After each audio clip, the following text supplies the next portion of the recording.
Pasensya na po, ito lang panahanda ako. Biglang. Ay, salamat po. Ay, para, aray. Salamat, aray. Ba't? Pwede mo matakaso. Sige po. Pasok po. Pagod. Pero worth it naman. Tubig po. Okay. Hindi ko pa. Napagod tuloy kayo. Pasensya na. Hindi, Si okay lang. Dara. Worth it tulungan ng isang Dara eh. Siguro kaya ka nagkakasakit. Siguro pinapagod mo sarili mo lagi. Kailangan po eh. Wala naman po ibang gano'n. Pero hindi mo pa rin magpahinga kasi hindi mo talaga alagayin sarili mo. At syempre, kayo na lang ni Bea. Lalo na pa nagkasakit ka naman. Sino mag-aalaga, ganyan, mag-aasikaso. Pero kung kailangan mo na tulong, syempre nandito lang ako. Mag-offer ako ng help sa'yo. Sige po. Basta po ready ka po. Kasi madami po. Bagay dito. Ready ako palagi basta sa'yo. Sige. Ay, ready naman ako palagi. Gusto mo ngayon pa eh. Pagod na po kayo eh. Hindi, okay lang. Kaya ko pa. Hindi po nakakaya naman po. Concerned ba sa akin ah? Sige. Volunteer daw siya. Kasi, thank you. Ikaw din. Pasensya na po. Biglaan po kasi hindi ako nakapag-ayos. Hindi, okay na. Ang ganda mo nga eh. Mas lalo kang gumaganda. Ito mo nga. Ano na hindi nakapag-ayos pero sobrang ganda.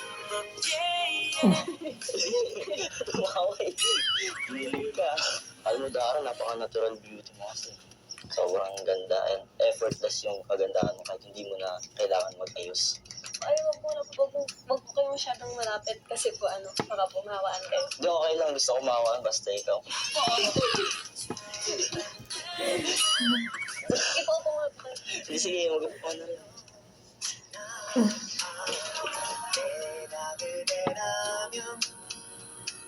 Si Dara. Alam mo, Dara, Kasi naman talaga nito si Dara eh. parang ka din, mag-relax, mag-enjoy, kasama kami. Nakakagulat ako. Di ba po ako nakapag-ayos? Hindi, okay Hindi lang. po ako maghihintay. Okay na yan, tara na. Pwede na yan. Grabe Ay, mo hindi diyan. mo na kailangan mag-ayos eh. Okay na yan. Sobrang ganda mo na nga. Tara na, Dara, huwag ka na mahiya. Sige na. Binatak na eh. Hindi, okay na yan. Thanks muna po ako. Saglit lang po.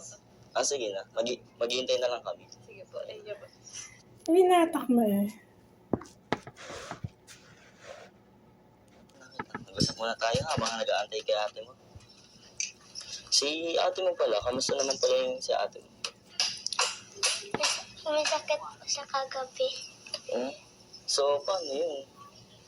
Anong ginawa mo para kay ate mo? May sakit siya. Nilawin ko. Buti naman, ang buti mo mga bata. Ang bait-bait mo naman. Matanong ko lang, Bea. Secret lang natin to ha? Promise, secret lang natin to. Yan. Buto ka ba sa akin para kay ate mo? Opo. Opo. Oh, ang bilis ng sagot ha. Parang agree agad ha. Agree tayo. Dali. So, kamusta naman yung pag-aaral mo? Okay lang po. Kamusta naman kayo dito, Bea? Yung libangan nyo, ganyan dito sa bahay. Walinis lang po dito. Gusto mo bang sumama sa amin na masyal? Opo. Yan. Yan tayo eh. Yan, dapat mag-enjoy lang tayo. Sama ka sa amin ngayon ha.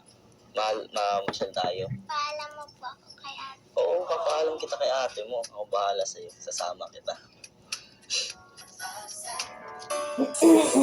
Okay na po. Tara na po. Wow. Kahit ako, na-starstruck ako. Kahit ganyan lang yung simple lang. Tara na po. Papaalam ko pala si Bea. Gusto daw niya sumama. Sige po. Sa ako yan. Tara na. Ang cute mo talaga, Dara. Cute mo talaga. Bagay talaga sa'yo yung buhok mo. Lalo kang may cute. Salamat. Pero kamusta pala yung yung moving up mo nung nakaraan? Okay naman po. Belated congrats. Thank you.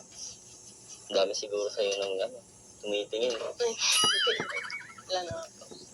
Bago lang po sila sa buhok ko. Siyempre kasi sanay silang yung simple ka lang. Tapos yun, parang nag-makeover, ganyan-ganyan. Nag-try ka new things sa iyo.